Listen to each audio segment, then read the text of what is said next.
চশমা museum, a house of world class, জলট্যাক মোড়, বহরমপুর মডার্ন হোটেলের সামনে। কি লেখা থাকবে বাংলার ইতিহাসে? বাংলার ইতিহাসে লেখা থাকবে একটা হিরো মুখ্যমন্ত্রী, সে গদি ছাড়ছে না, এটাই লেখা থাকবে। এর বেশি কি লেখা থাকবে? একটা জোকার, সে হেরে গিয়েও জায়গা ছাড়ছে না, এটাই লেখা থাকবে। বাংলার এত মুখ্যমন্ত্রী হয়েছে, সেই প্রফুল্ল ঘোষ থেকে আরম্ভ করে সীতাশঙ্কর রায়, পপুলেশন কত দেখেছি আমরা। কোনোদিন দেখেছেন যে মুখ্যমন্ত্রীর এইরকম একটা মুখ্যমন্ত্রী যে সাধারণ ভদ্রতার নিয়ম কানুন, সাংবিধানিক যে ব্যবস্থা, তাকে এইভাবে অবজ্ঞা করতে পারে? কারণ সে ভোটে হেরেছে। সে কি সারা জীবন জেতার জন্য লড়েছে নাকি? সে আগেও ভোটে হেরেছিল, আপনারা জানেন না? বাম আমলেও ভোটে হেরেছিল।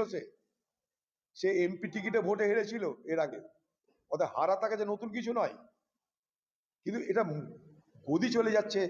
আর তো নন্দীগ্রামে হেরে ভবানীপুর খুঁজে পাওয়া যাবে না, ভবানীপুর হেরে বহরমপুর খুঁজে পাওয়া যাবে না। তাই তার মাথা খারাপ।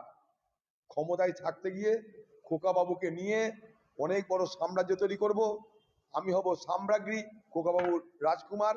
সেই জায়গায় ভেঙে গেছে যে স্বপ্ন, ফলে খেপে গেছি।